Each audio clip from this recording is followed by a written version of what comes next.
Përshëndetje miq, mirë se ritakojmë sërish në këtë ditë të bekuar, në këtë ditë veçantë, në këtë ditë madhështore për gjithë besimtarët musliman anë e këndbotës, pasi ata janë drejtuar Zotit me lutjen e namazit Bajrami, por ndërkohë janë drejtuar dhe njëri tjetrit me urime, me dua për pranim të adhurimeve në Ramazan dhe për bekime dhe për mirësi. Dhe ne do të ndalemi sot pikërisht te këto refleksione që duhet na kishte dhënë Ramazani për ta patur vitin dhe ditët e ardhshme një vit ndryshe, ditë ndryshe, të cilat duhet reflektojnë pikërisht atë përjetim dhe atë po themi përshmishmëri që besimtarët kanë patur anë këndbotës në këtë muaj të madh Ramazanit. Dhe sot jemi në këtë ditë të fundit për këtë cikël transmetimesh me Hoxhën nderuar Ahmet Kalaj. Hoxh, mirë se vini. Mirë se gjetëm. Hoxh, Zoti ju pranoft adhurimin. Zoti na pas fal, Zoti na pas mëshiruar dhe gëzuar për ty dhe gëzuar për gjithë ata që po na ndjekin në këto momente. Amin. Zoti i gëzoft të gjithë besimtarët dhe muslimanë shqiptar. Edhe të tjerë. Pse është një festë që është një festë që përfshin të gjithë. Okej. Hoxh, le të flasim pak për të kthehemi pak tek ato mësime të fillimit. Pra, ne thamë që ky muaj, pra muaji Ramazan kur nisëm, është muaj i Kuranit. Dhe e nisëm me ajetin që Zoti tha që të bëheni devotshëm. Pra është bërë obligim Ramazani me qëllim që të bëheni devotshëm. Si ta masim nëse jemi bërë devotshëm, nëse kemi mbrir, po themi, objektivave të këtij muaji? Thënë ndryshe, sfida e Ramazanit është tani mbas Ramazanit. Nëse ne duam të kuptojmë se çfarë ka bërë Ramazani me ne, duhet të shohim, si më thënë, nga sot e tutje. Nëse ne përjetojmë gjurmët, refleksionet, mësimet e Ramazanit në jetë, do të thotë se Ramazani nuk ka qenë një Ramazan i suksesshëm dhe e ka bërë punën e vet. E nëse ne fikemi siç fiket Chelsea kur është mure, ke parasysh që fiket llamba, do të thonë ne transformohemi mbas Ramazanit në ata që ishim para ditës parë të Ramazanit, do të thotë që Ramazani nuk e ka bërë punën ashtu siç duhet. Pra, e vërteta e Ramazanit ton është ajo që ndodh mbas Bajramit faktikisht. Kështu që devocioni nuk është një certifikat që e merr edhe e lën tek rafti. Devocioni është një titull që fitohet dhe duhet mbrojtur vazhdimisht. Duhet mbrojtur sepse mund të të iki si titull. Pra mund të jesh i devotshëm në Ramazan dhe kthehesh në drejt mas Ramazanit. Pra duhet konfirmuar vazhdimisht ky statusi i besimtarit që do të thotë minimalja e njeriu devotshëm, pse nuk po flasim tani për maksimalen. Minimalja e njeriu devotshëm është që me farzet paktën duhet të jetë në rregull, me obligimet duhet të jetë në rregull. Paktën ato gjunahet e mëdha duhet të largoj nga jeta e tij. Po si të qoftë punën, nëse rrëshqet këtu ose këtu, të paktën të reflektoj, të pendohet, thotë o Zot më fal, edhe ta kapi situatën. Ky është minimumi i asaj që njeriu mund të quhet i devotshëm. Pra duhet të jetë më tepër prezent adhurimi obligativ, që është, po themi, namazi, zakati apo aspekte, pra shtyllat e Islamit, të jetë prezent gatishmëria për të larguar nga gjunahet e mëdha dhe mes këtyre të dyave të kemi atë pendimin e vazhdueshëm. Nëse ka rrëshqitje, ky është kuptimi i devocionit, është kuptimi i të dashurit Allahut. Ky është pragu. Mos flasim pastaj për shkallën më të lartë, që me qenë rregull me synetet, me bërë gjëra të pëlqyeshme, me u larguar nga gjërat e papëlqyeshme, por nuk po flasim për të paktën të pragun mos bijem nën prag. Ndërkohë në Ramazan ne kemi falë namaz, kemi lexuar Kur'an, kemi patur atë atmosferën e dinamikën e muajit të Ramazanit, po ndërkohë në Shawal, pra në muajin, muaj që vjen mbas Ramazan. Duket sikur nuk shkputet më një herë, por vazhdon ajo inercia. Pra janë ato 6 ditët që duhen plotësuar. Çfarë vlere, çfarë rëndësie? I dërguari Allahut sallallahu alaihi wasallam ka thënë, cilido që e agjon Ramazanin dhe më pas agjon 6 ditë nga muaji pasues pas Shawali, Zoti do të jap shpërblimin sikur ka agjëruar gjithë vitin. Dhe hadithi tjetër tha, Zoti për Ramazanin e shpërblen njeriu si për 300 ditë, ndërsa për 6 ditëshin e shpërblen njeriu si për 60 ditë, kështu që në momentin që ne agjërojmë edhe 6 ditë plotësues, ne sikur kemi agjëruar gjithë vitin. Pra njihemi tek Zoti sikur kemi agjëruar gjithë vitin. Për këtë arsye kanë rëndësi të veçantë. është mirë që mos i neglizhojmë. Kanë vetëm një problem këto 6 ditët, problemi i tyre vetëm është se zgjasin vetëm një muaj. Pra nëse ne flasim tani për vitin 2026, fillon 6 ditë me datën 21 mars të vitit 2026 dhe mbaron me datën 19 prill të vitit 2026. Pra nuk është diçka që zgjat pafundësisht. Shpesh neglizhohet, se ka shpesh vjen ajo pyetja hoxha, kanë ngel edhe 3 ditë nga Shevali, po si kanë filluar akoma 6 ditët. Çfarë bëj hoxha? Ska që bën hoxha, nuk zgjat dot muaj. Nuk zgjasim dot muaj. Është ndryshe për shembull kur dikush është i smur, kur dikush ka i problem, kur dikush është duke kompensuar Ramazanin dhe nuk doli koha e 6 ditësh i lejohet atij dhe mbas Shevalit, se ka arsye. Mirë, po pas një lloj arsye, kur është koha më e mirë për të plotësuar këto 6 ditë? Vallai eksperienca ime është direkt mas Bajramit, ditën e parë, domethënë nesër. Duke filluar nga nesër, selam aleikum selam. Një pjesë zgjedhin të hënë të enjtë, duke qenë se ka si problem, është e lirë, nuk është kusht bën patjetër të bashkangjitura. Pra këto 6 ditë ata që janë punë mund zgjedhin fundjavë. Po mund të zgjedhin ka hapësirë, po. Ndërkohë, ne sot po flasim po themi në ditën e parë të Shevalit, pra në ditën e parë të Bajramit, dhe duket sikur ditën e parë të Ramazanit e kemi pasur shumë afër. Pra këto ditë ikën shumë shpejt. Madje shumë afër na duket dhe Ramazani i kaluar. Pra ditët ikin shumë shpejt, ndërkohë gjithë ato adhurime që janë bërë, ndoshta edhe ajo lodhje është haruar. Mirë, po kanë ngelur shpërblimet dhe janë shkruar adhurimet. A është ky thelbi i gjithë jetës? Pra a është ky mësimi më i madh që duhet marrim nga Ramazani, po? Domethënë lodhja e adhurimit ikën shumë shpejt, po mbetet shpërblimi. Kënaqësia e mëkatit ikën shumë shpejt, po mbetet rëndesa dhe ngarkesa. Pikëllimi. Kështu që kënaqësia e mëkatit lën pasoja ngarkesa dhe pikëllimi, kënaqësia e adhurimit humbet lodhja dhe mbetet gëzimi. Kështu që ne duhet dim se kujt i japim prioritet. Jeta kështu është. Madje pejgamberi sa më tregon se sa më afër kiametit shkojmë, aq më shpejt do të lëvizi koncepti i kohës në kuptimin e bekimit dhe përfitimit. Pra, nëse në kohët e më përpashme nuk ka qenë kaq e zhvilluar jeta, mirë po mësojshin njerëzit libra përmendësh, bëheshin të tjerë hafiza, arrinin shumë në jetë kur gjenin kohën. Megjithëse s'kishte zhvillim dhe teknologji, ndërkohë që sot i ke gjitha në përduar, ndërkohë që njerëzit nuk kanë bekim, pra bereqet si thot populli, pra nuk ka bekim, nuk ka marrësi, sepse njerëzit domethënë janë larguar nga drita e Zotit, dhe po largohen nga drita e Zotit, sado që të mundohesh të ndriçohesh me ndriçues të tjerë, shumë vështirë që të gjesh dritë. Pra jeta e kësaj bote ikën shpejt, po ndërkohë çdo gjë që njeriu punon regjistrohet dhe ai do të jetë pastaj dhe bilanci i vlerësimit, po themi në ditën e gjykimit, nëse do të jetë prej të shpëtuarve apo do të jetë prej të humburve. Ndërkohë ndoshta në këtë muaj të begat Ramazanit edhe shumë gjëra na kanë ikur dhe ndoshta nuk kemi bërë siç duhet, dhe ndoshta edhe një lloj shqetësimi kemi për këtë arsye vjen ky 6 ditëshi. Ky 6 ditë ka edhe këtë funksion, rregullon edhe problematikat, njësoj si sunetet. Kompensimi masive që kemi lënë gjatë. Njësoj si sunetet e namazit. Pse i falim ne sunetet e namazit? I falim për të kompensuar. I dërguari Allahut sallallahu alaihi wasallam ka thënë, gjëja e parë që Zoti do i thotë me lajkeve do të jetë, më sillni farzet e robit tim. Pra farzet e namazit dhe farzin e agjërimit. Nëse ka mangësi ose ka hapësira të paplotësuara, Zoti i thot me lajkeve, më sillni sunetet e robit tim, sunetet e namazit ose sunetin e 6 ditëshit apo suneti i tonës dhe i tetës, sepse agjërimi nuk mbyllet me Ramazanin dhe me 6 ditëshin, vazhdon si tradit adhurimi i Zotit. Në mënyrë që t'ia kompensoj robit tim mangësitë në farzet e tij. Pra s'ka dyshim që këtë arsye është, domethënë një nga arsyet ose një nga urtësitë që ka 6 ditë është rregullimi i mangësive që na ka lënë Ramazani. Ndërkohë që më fal, pra si adhurim ai vazhdon, sepse ka një koncept që thotë, okay, e bëm Ramazanin, e përcollëm, mbaroj. Jo, nuk mbaroj. Shumë shpejt do të vi Arafati që sërish besimtarët agjërojnë. Kemi 10 ditëshin në Dhul-Hijhes, pra vetëm Arafatin, kemi Muharremin, kemi ditën e Ashuras, një ditë para, një ditë mbrapa. Besimtarët janë të lidhur me absolutisht. Agjërimin gjatë gjithë vitit. Ka histori shumë interesante nga koha e pejgamberit alayhis salam.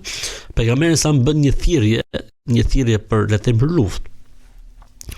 Dhe vjen një dëshiri, thotë o pejgamberi i Zotit, thotë dua të jem edhe unë pjesë e këtij obligimi, si më thënë. Edhe pejgamberi sa më thotë regjistrohu. Thotë o pejgamberi i Zotit, ky tani thotë lutju Zotit që të vdes dëshmor. Pejgamberi tha Zot, ndihmoj dhe kthej shëndoshe mirë. Dhe erdhi ky, edhe një herë tjetër, dhe një herë tjetër. Tha pejgamberi i Zotit, po çfarë të bëj unë, tha për të qenë me kuptimin në gradën më të lartë. I tha pejgamberi alayhis salatu wasalam, alejke bis-sawmi fa innahu la mithla lahu. Agjëro se s'ka si agjërimi. Pra agjërimi se s'ka si agjërimi. Edhe më lart se dëshmori, se sakrifikon. Shumë interesant ky orientimi profetik. Agjëro se s'ka si agjërimi.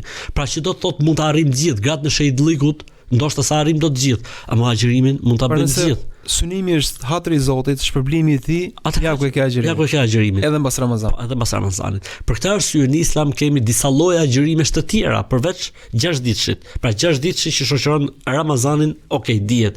Kemi agjërimin e të hënës dhe të ejtës. Përse agjërohet hëna dhe të ejtë? Hëna dhe ejtë janë ditët që ngrihen veprat te Zoti. Pra te Zoti i gjithësisë kemi ngritje veprash, pra punët tona kur ngrihen te Zoti, 2 herë në ditë, 2 herë në javë, 1 herë në vit. 2 herë në ditë në mëngjes edhe në namazin e ikindis, 2 herë në javë për ditë ejtje dhe për ditë hënë, dhe 1 herë në vit data 15 e muajit Sha'ban, që është, domethënë, 2 javë para ditës së parë të Ramazanit. Dhe duke qenë agjërueshëm, i përmirë marrin tjetër vlerë. Po, marrin vlerë tjetër. Veprat. Gjë tjetër që ne mund ta agjërojmë, për shembull, është agjërimi i ditëve të përcaktuar, siç është Arafati, siç është Ashuraja, siç është 10 ditë shikthej, apo muaji Muharremit, apo muaji Shabanit që është para Ramazanit, apo muajt e shenjtë. Gjë tjetër interesante është gjithashtu agjërimi një ditë po një ditë jo, që është agjërimi më i mirë që ekziston në Islam. Ky është agjërimi maksimal që mund. Agjërimi i Daudit alayhis salam, po. Pejgamberi sa ka thënë nuk ka agjërim më të mirë se sa ky. Pra këtu mbaron historia e agjërimit më të mirë, pavarësisht se ka transmetime nga sahabët që kanë pas agjëruar pa pushim mas vdekjes profetit alayhis salam, sepse aty e gjenin ngushëllimin dhe aty e gjenin qetësinë e tjera. Por se vetë profeti alayhis salam ka thënë një ditë po, një ditë jo, që është agjërimi i Daudit alayhis salam. Po ka dhe një agjërim tjetër shumë interesant, që është agjërimi i një ditë po, 2 ditë jo. Pra 1 me 2. Edhe kjo është e transmetuar nga pejgamberi sallallahu alaihi wasallam. Ka agjërim 3 ditë po, 4 ditë jo. 4 ditë po, 3 ditë jo. Pra, si më thënë, e kemi pra ka hapësira për të kombinuar absolutisht. Si ta gjej vetë një, sepse është punë shije. Pra, dikush unë njoh njerëz, unë Ahmet Kalaja kam ndaluar dikë nga xhamati im sa gjonte ditë për ditë. Pra unë kam arrit Zoti më shëroft ilin, Allah më shëroft, ka qenë një burr, Zoti më shëroft. E takoj një herë, thashun, hajde bimi kafe o ilo. Ja, dhe më gjurush më thamu. Okej, e lash. Nesër më thamun, oj, hajde bimi kafe. Ka që ishte xhamatli rregullt i dashur e gjitha. Ne tha më gjurushëm, tash si ja gjurushëm ti? Pa ishte dia gjurushëm, po tha, po. U tha kam 10 vjet që agjëroj ditë për ditë. Nuk e kishte lënë as në erë, as në timër. Bonte ili, hekra, e palestër, Allah më shëroft. Vite për ditë me biçikletë në xhami. Për ditë, gjitha vakte. Valla ka qenë i veçantë, Zoti më shëroft. Ka qenë xhamatli tek ne dhe xhamatli tek pazari i ri. Unë e kam ndalu ilin që ta bëj një gjë të tillë, sepse mendova se do ta, po edhe hadithi pejgamberit alayhis salam. Edhe përmendaj, ja, ky thoshte më ka ndaluar. Pra ka njerëz të tillë që e gjejnë aty vëllai tek agjërimi, po. Ka të tjerë që janë të lidhur për shembull me namazin, ka të tjerë që janë ke Kur'ani për shembull. Thot njëri prej burrave të moshëm, adhurimet në Islam thot janë si shijet e ushqimit. Dikujt i shijon kjo, dikujt i shijon, dikush dallohet këtu, dikush. Për këtë arsye edhe xheneti ka 8 dyert ndryshme. Ku dallohet më shumë? Dikush dallohet tek agjërimi, dikush dallohet tek namazi, dikush dallohet tek respekti ndaj prindërve, dikush dallohet tek bamirësia. Po tek diçka duhet dallohemi jam. Pa tek diçka duhet dallohemi, pa tek diçka duhet të pikasim. Të bëjmë diferencën. Ne do t'i kthejmë sërish Kuranit, pasi ne thamë që Ramazani ka qenë muaj i Kuranit dhe nëse kthejmë kuptimet të Kuranit, Zoti paraqet shpesh njeriu si një qenie e cila shpesh ngutet, që shpesh edhe haron, e kap gafleti, shpesh e kap dhe arroganca, e kap dhe vetë mjaftueshmëria. Gjëra që do duhet t'i kuronim, ose edhe me cilën do të kemi sfidë gjatë gjithë jetës tonë. Pra, si ta orientojmë jetën tonë me Kur'an që pikërisht këto mangësi ndoshta gjenetike të kurohen disi, ose të jemi në sfidë, në luftë me to. Kur'ani ishte libri që na u referua dhe na u sugjerua shumë gjatë Ramazanit në mënyrë që të mbetet mësimi i tij dhe porosia e tij dhe mbas Ramazanit. Siç themi ne Ilir që është mirë të lexohet Kur'ani në Ramazan, në Islam është mirë që të lexohet Kur'ani dhe mbas Ramazanit. Ka një hadith shumë interesant që thotë mos të kalojnë 30 ditë pa e mbyllur një herë Kur'anin. Pra nuk është vetëm për Ramazan puna, por në Ramazan ka vlerë të veçantë. Në Ramazan të lexohet 2 herë, 3 herë, 4 herë. Sevapi, ndjeshmëria, efekti etj. Por kjo nuk do thotë që pra një musliman nuk ka kuptim të shmanget nga kuptimet e Kuranit, pra është e pakuptueshme. Dhe ajo që unë gjithmonë kam sugjeruar tek Kurani është leximi i Kuranit me fletore ose me laps, me shënime. Pasi vazhdimisht mund nxjerrësh kuptime dhe refleksione. Ora detyra e tjera, çfarë duhet më bër? Çfarë duhet më heq dorë prej saj? Sepse ta lexojmë që ta jetësojmë e të përfitojmë, jo ta lexojmë thjesht me shkruar nga kapaku nga pak. Pra, si më thon, ta bëjmë leximin e Kuranit disa llojesh. Lexim për adhurim, që është ai leximi në muaj ta mbyllim një herë. Një mënyrë e shpejtë. Dhe leximi për të nxjerrë mësimet tona, ky duhet të jetë nuk është kusht në një muaj, mund të mbyllet 6 muaj. Arritëm më të qetë. Dhe le të jetë një lexim tjetër që leximi meditimit, që do të thotë e lexo për të parë përtej shkrimit aty. Çfarë refleksi? Po të disi më thellë. Si është lidha ajeti me ajetin? Ajeti me ajetin pasues, si është mbyllur ajeti? Pra si flet zemrën, si flet mendja, si flet shpirtit. Po të paktën këto dyja të para duhet të jenë. Këto dyja të para duhet të jenë i adhurimit edhe i jetësimit, për jetimin. Tani Kurani ka dy ose na tregon për 2 shtylla madhore që lidhet krijimi i njeriu. Pra që është e para njohja e Zotit dhe adhurimi i tij. Dhe e dyta është menaxhimi dhe po themi drejtimi i jetës në tokë. Të ndalemi tek e para. Pra sa rëndësishme është që ta ripërthërim këtë objektiv, këtë qëllim. Jemi krijuar si qenie që ta njohim kush është Zoti jon dhe ta madhërojmë atë në mënyrë të vazhdueshme. Pra krijojmë raport me krijuesin. Pra përderisa besojmë në Zot, përderisa besojmë në krijues, duhet të kemi një raport me të. Raporti i mirënjohjes, raporti i dorëzimit, raporti i nënshtrimit, raporti i adhurimit, raporti i dashurisë, raporti i shpresës, raporti i frikës. Përderisa e beson, nuk duhet të jetë një besim i thatë, nuk duhet të jetë një besim abstrakt, pa efekte. Besimi jon Zot duhet të jetë me efekte, dhe ky është kuptimi i asaj që thatë ju, dhe pastaj domethënë normalisht që besimi në Zot neve na mëson se si ta jetojmë edhe jetën. Për këtë arsye kemi listim të asaj që bën, të asaj që s'bën, të asaj që lejohet, të asaj që nuk. Faktikisht ky listim, përveç se është një sprov që s'duhet më bërë se është haram, por faktikisht është edhe një listim se si duhet jetojmë. Të jep verdiktin e Zotit, verdiktin halal, verdiktin se si duhet jetoj njeriu. Pra nuk është thjesht një sprov, por hiq dorë sepse nuk është në të mirën tënde. Me të vërtetë ta kam ndaluar diçka, po ta kam ndaluar se të bën dëm. Pra jo vetëm thjesht se s'bën, po edhe nuk është në të mirën tënde. Ndërkohë në këtë ditë dhe ne më fal. Dhe ne nuk duhet presim shkencën, mbas 19 shekuj na thotë se gjë, pas ka probleme shumë ky lloj mishi, apo kjo lloj pije, apo kjo lloj sjellje shoqërore. Në gjatë Ramazanit, ndoshta dikush për nesh e ka agjëruar këtë muaj dhe është lidhur me xhamin edhe si një lloj ndjesie për mbarësi, për bekim, për të ecur mbar.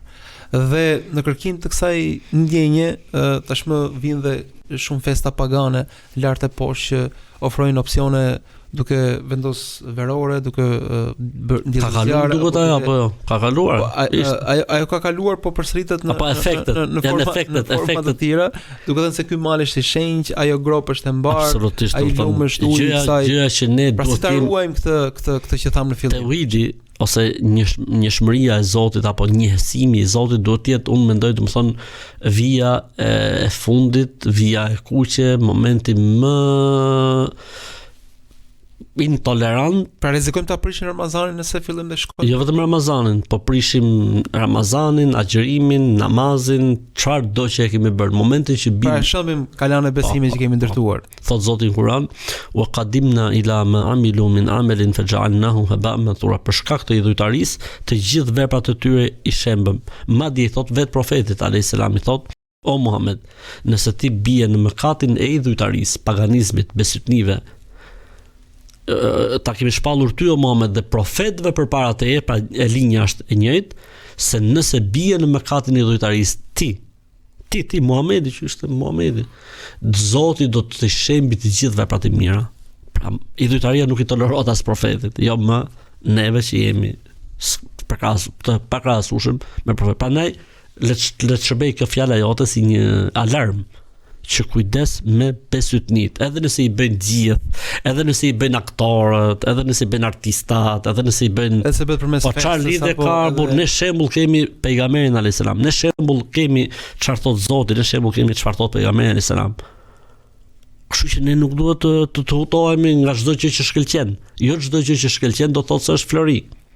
Kështu që ne e kemi florinin, ne e kemi arin, ne e kemi mirësinë, ne e kemi bekimin e Zotit. Ne nuk kemi pse të ndikohemi nga gojdhënat, nga legjendat, se e kanë bërë, se shkoi njoni me kom, pa kom dhe erdhi me kom, iku pa sy dhe erdhi me sy. Akoma me këto muhabete, pa edhe të mbyllim spitalet, ti çojmë këto pa kom, e ti çojmë këto pa sy, e ti çojmë këto të smurët nëpër këto kodra, nëpër shpella, nëpër male, nëpër fusha. Besytnit mos kërko arsye të besytnit, se besytnit kështu funksionojnë. Pra ndalet me legjenda, ndalet me legjenda dhe vazhdojnë. Po normalisht po ti ishte arsyeja nuk do të funksiononte. Mjafton një arsye minimale për të larguar nga prallat pa kuptim. Dhe shtylla e dytë ose po themi objektivi i dytë, qëllimshmëria e dytë e njeriu të kësaj bote është që të jetë një mëkëmbës i Zotit në tokë, pra që ta rregullojë jetën, përmirësoj jetës në tokë. Dhe pikërisht edhe bota mbar, po veçanërisht po flasim për shoqërinë shqiptare. Shoqëria shqiptare vuan nga disa probleme, humbja e virtyteve, ndoshta edhe padrejtësia, korrupsioni, largimi, emigrimi masiv, dobësimi i familjes, siç tham, mungesa e turpit shpesh nëpër hapësirat publike, paturpësia, zgjedhja e tepër. Është fjalë huaj, është bërë shfaqje e huaj. Mos mbështetja e të dobtit dhe bërja me më të fortin. Pra janë ose me atë që ka para. Atë që ka para. Drejta që ka parën. Pra si duhet na i kuroj Kurani dhe këto aspekte shoqërore, pra si flet Kurani shoqërisë shqiptare në këtë aspekt. Dhe çfarë roli duhet të kenë besimtarët, ata që e besojnë këtë? Zoti e ka përcaktuar, domethënë, rolin shumë bukur dhe shumë qartë kur thot qoftë edhe kundër vetes tuaj, qoftë edhe kundër familjarëve tuaj, bji me drejtën. Padrejtësia është ajo që mban qiellin dhe tokën, po. Ajo që mban qiellin dhe tokën është drejtësia. Në momentin që thyhet drejtësia, në momentin që nuk ecet drejt, do thotë që domethënë ne jemi prishësit e ekuilibrit. E kemi humbur pozicionin e halifit në tokë. Dhe ka më keq se sa kjo, që është të bëhesh duartrokitës i të keqes, ka dhe më keq akoma. Pra dikush s'man do të drejtësi se ka interes, po më e keqja është kur ti bësh edhe duartrokitës i të keqes. Ajo pas është kulmi, do thonë ka filluar Qameti kur i thon, pra është kulmi i degenerimit të një shoqërie. Për këtë arsye Allahu e ka lavdruar në Kur'an urdhrin për të mirë, ndalimin nga e keqja. E ka këshilluar në Kur'an, e ka bërë simbolistik të islamit dhe të muslimanëve që reagon kur shkelet e mira, që ajo mos shkelet po ti dilet në krah dhe të ndihmohet, dhe kur përhapet e keqja apo kur legalizohet e keqja, që ti thot stop edhe të bëhet krah i atij apo i anës që është bërë padrejtësia apo që i është bërë dëmi apo e keqja. Ndërkohë ne kemi Islami nuk mund të jetë një fe që e mëson njeriu si të falet dhe si të lutet edhe të jetë i shkëputur nga jeta sociale. Nuk është kështu Islami.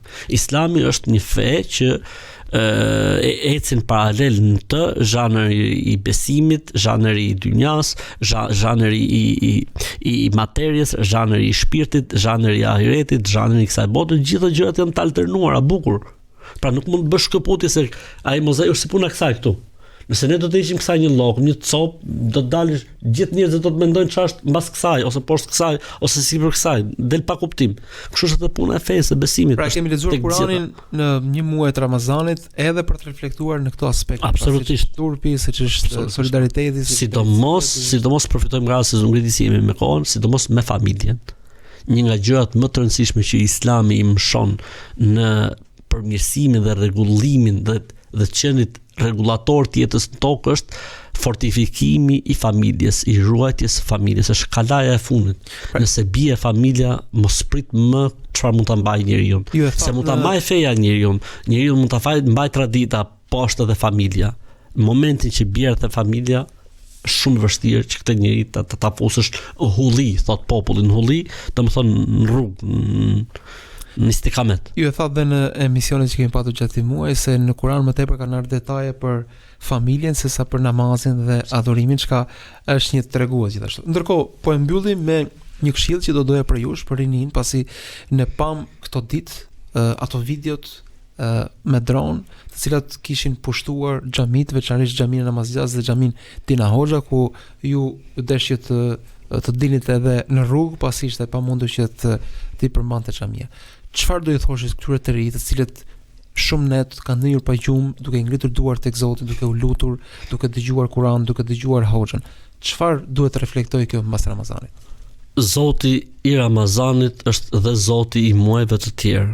Ai Zot që na priti me aq dashuri, me aq mëshirë, me aq falje dhe mëshirë në Ramazan është i njëjti Zot që na pret edhe mbas Ramazanit.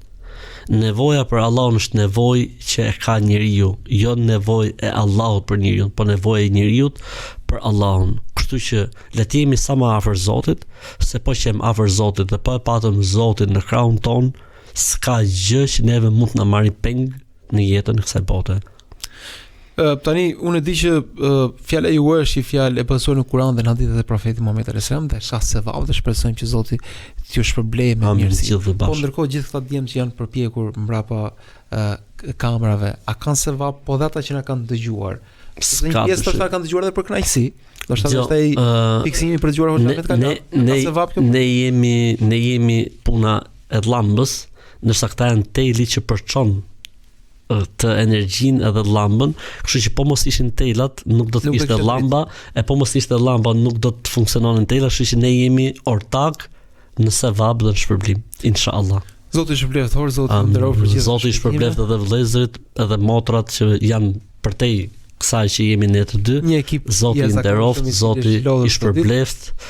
Zoti ju dëgjuar pse jo? Absolutisht, sepse në fund fare ata kanë qenë qëllimi. Ata kanë qenë targeti ynë.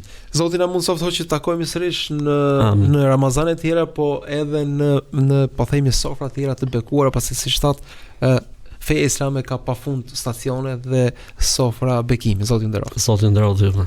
Romiq, ju falenderoj dhe ju për gjithë këtë vëmendje në këtë muaj të veçantë, në këtë maraton transmetimi ku jemi munduar të sillim më të mirën e asaj që Zoti thot në Kur'an dhe asaj që profeti Muhammed sallallahu alaihi wasallam ka jetësuar. Duke lutur Zotin që t'ju ketë pranuar adhurimin, t'ju ketë bekuar, t'ju ketë gëzuar në këtë ditë, ju ftoj që ta vazhdojmë këtë reflektim, këtë thellim me Kur'anin në çdo ditë të vitit. Kalofshi sa mirë dhe miru takofsh.